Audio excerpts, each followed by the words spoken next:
Halo semuanya, perkenalkan nama saya Fitri Darti, NPM D1D020089, Fakultas Ilmu Sosial dan Politik, Program Studi Administrasi Publik, mahasiswa Universitas Bengkulu.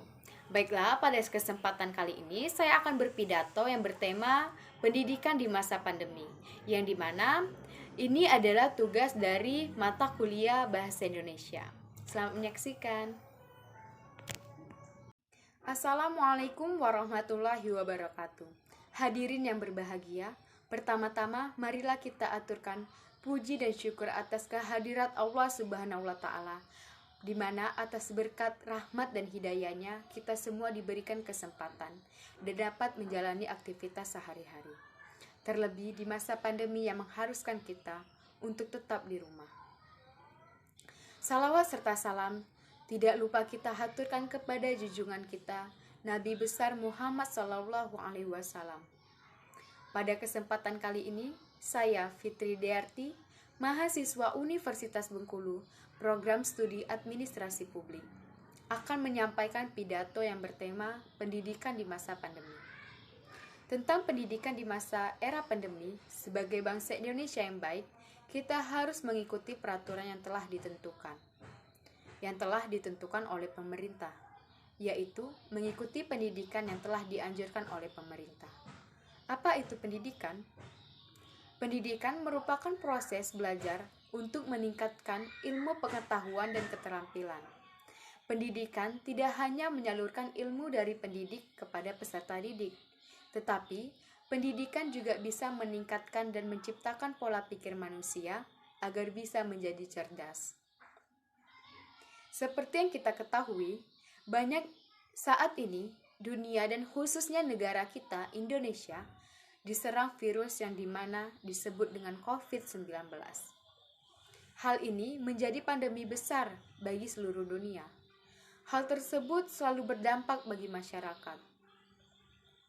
Untuk kaum muda di Indonesia, kita semua memiliki perasaan yang sama tentang bagaimana dampak pandemi ini yang menyebabkan kita semua harus tinggal di rumah untuk memutuskan mata rantai penyebaran virus. Khususnya anak muda Indonesia, sudah beberapa bulan ini kita sudah menempuh pendidikan dari rumah, atau yang biasa kita kenal dengan pembelajaran daring. Hal ini sudah menjadi sesuatu yang lumrah pada setiap pelajar di Indonesia. Apakah itu efektif? Ya, belum tentu itu efektif atau tidak efektif. Selalu berbicara tentang pendidikan, saya teringat kata-kata Nelson Mandela. Dia mengatakan bahwa pendidikan adalah senjata paling ampuh yang dapat kita gunakan untuk mengubah dunia. Namun, bagaimana generasi muda di Indonesia bisa memiliki senjata ampuh, sedangkan sistem pendidikan di Indonesia saat ini kurang efektif? Banyak siswa merasa tidak puas dengan pembelajaran online. Banyak yang tidak dapat mereka pahami dari pembelajaran tersebut karena tidak belajar secara langsung atau bertatap muka. Dan dampaknya banyak orang yang malas dan bahkan tidak mau belajar lagi. Hal ini menyebabkan hilangnya kesempatan bagi para remaja untuk lebih mengembangkan diri. Selama berada di rumah, yang nyatanya banyak dari mereka yang merasa tidak nyaman, sehingga merasa stres. Cara kerja sistem pembelajaran, karena sistem pelajaran pada saat ini. Sejarah dari inilah yang pertama menyediakan bahwa pembelajaran sesuai dengan rancangan pembelajaran. Proses belajar di rumah dilakukan menggunakan berbagai alternatif media. Media daring seperti WhatsApp dan lainnya.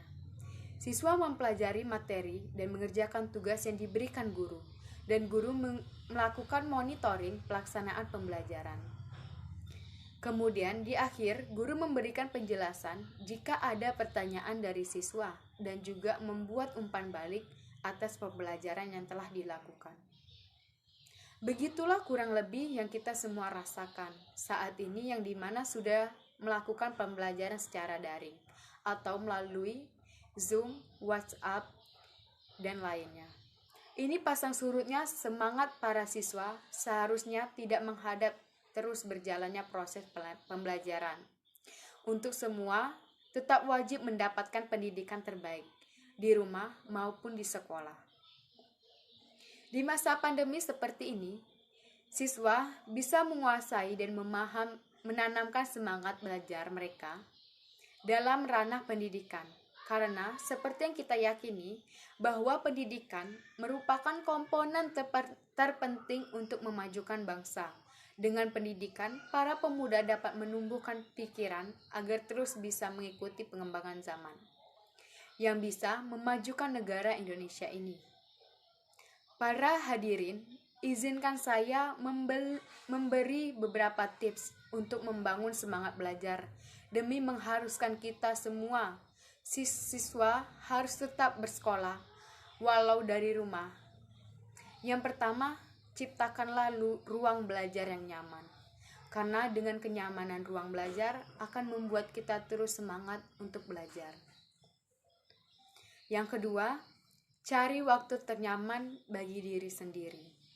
Menggunakan teknologi penunjang pembelajar yang nyaman digunakan seperti handphone, laptop, atau komputer. Jangan lupa periksa koneksi internet dari rumah. Jika koneksi kita kurang memuaskan, maka carilah tempat yang koneksi internet yang lancar. Untuk mengakses pembelajaran dari rumah, yang terpenting adalah jangan putuskan koneksi dengan orang tua dan saudara di rumah, dan pastinya teman belajar.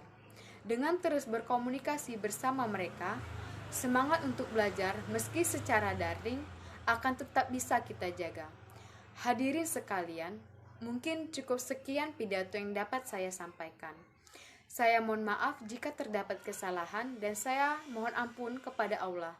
Saya akhiri, wassalamualaikum warahmatullahi wabarakatuh.